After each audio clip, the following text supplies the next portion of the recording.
Duel penting antara Timnas Indonesia dan Arab Saudi pada lanjutan kualifikasi Piala Dunia 2026 zona Asia menjadi sorotan penting publik Indonesia. Perhatian publik sempat tersita pada penunjukan wasit asal Kuwait yang dipercaya memimpin laga skuad Garuda kontra tim Elang Hijau. Keputusan FIFA tersebut sempat menimbulkan perdebatan, terlebih pertandingan ini diprediksi berlangsung panas dan krusial bagi peluang kedua tim. Namun pelatih Timnas Indonesia Patrick Kluivert memilih untuk tidak larut dalam kekhawatiran. Patrick menegaskan bahwa fokus utama skuad Garuda adalah bermain dengan maksimal tanpa mencari alasan di luar lapangan. If you show afraidness, weaknesses, that gives opponents strength. We know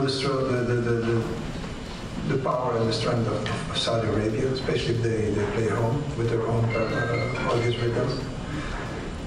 But we need to be focused. The mindset is the most important thing. And be calm in warm situations. Laga melawan Arab Saudi menjadi tolak ukur sejauh mana perkembangan skuad Garuda di bawah kendali Kluivert. Bermain di kandang lawan tentu bukan hal mudah, terutama menghadapi tim yang berpengalaman di pentas Asia. Namun Kluivert menilai hasil positif tetap dapat diraih jika pemain mampu menjaga mental bertanding.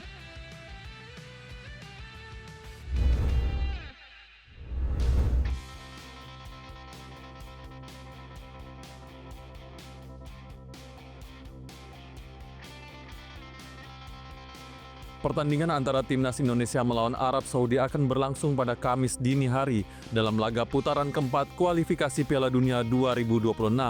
Duel kedua tim ini akan menjadi salah satu pertandingan paling menarik dan menegangkan di babak kualifikasi zona Asia.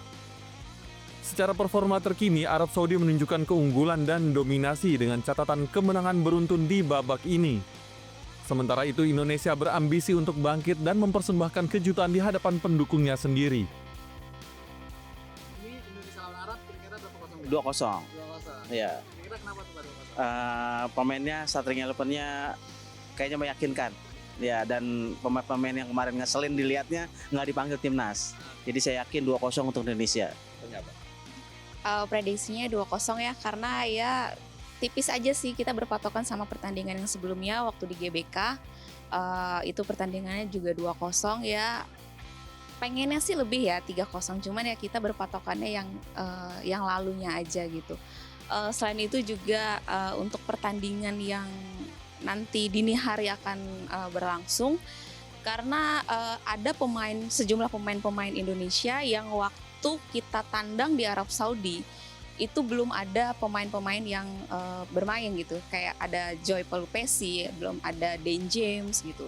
Jadi kemungkinan pelatih si Arab Saudi ini akan menerka-nerka ini kekuatan Indonesia akan seberapa besar. Timnas lawan Arab ya, nanti malam ya. Kemungkinan 2-0 sih. Pribadi sih alasannya pelatih udah baru ya, pelatih baru.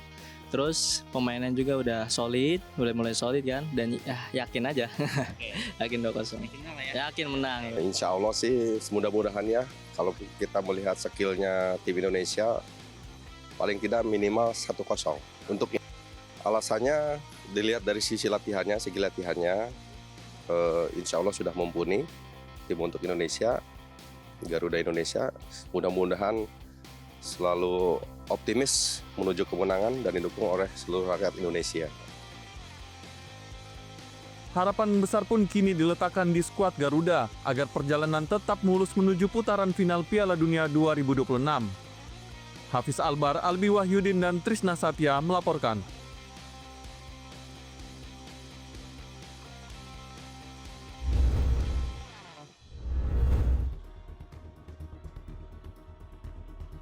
Tentara Nasional Indonesia dipastikan akan mengevaluasi perayaan HUT ke-80 TNI tahun ini. Evaluasi dilakukan akibat adanya korban 2 prajurit yang meninggal dunia selama berlangsungnya rangkaian acara.